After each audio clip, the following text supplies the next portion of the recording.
Hi, ನಮಸ್ಕಾರ ಎಲ್ಲರಿಗೂ. ಇವತ್ತು ನಾನೊಂದು ವಿಶೇಷವಾಗಿ ಮಲೆನಾಡಲ್ಲಿ ಬೆಳೆಯುವ ಬಲು ಅಪರೂಪದ ತರಕಾರಿ ಬಗ್ಗೆ ಹೇಳಬೇಕಂತ ಅಂದ್ಕೊಂಡಿದ್ದೀನಿ. ಇದು ಆಗಸ್ಟ್ ಸೆಪ್ಟೆಂಬರಲ್ಲಿ ಮಾತ್ರ ಸಿಗುತ್ತೆ.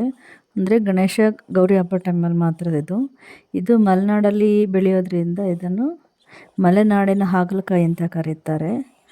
ಆದರೆ ಆಡು ಭಾಷೆಯಲ್ಲಿ ಇದನ್ನು ಮೋಡಗಲಕಾಯಿ ಅಂತಲೂ ಕರೀತಾರೆ. ಇದನ್ನು ಯಾರಾದರೂ ಟೇಸ್ಟ್ ಮಾಡಿದರೆ ಕಾಮೆಂಟ್ ಮಾಡಿ ಪ್ಲೀಸ್.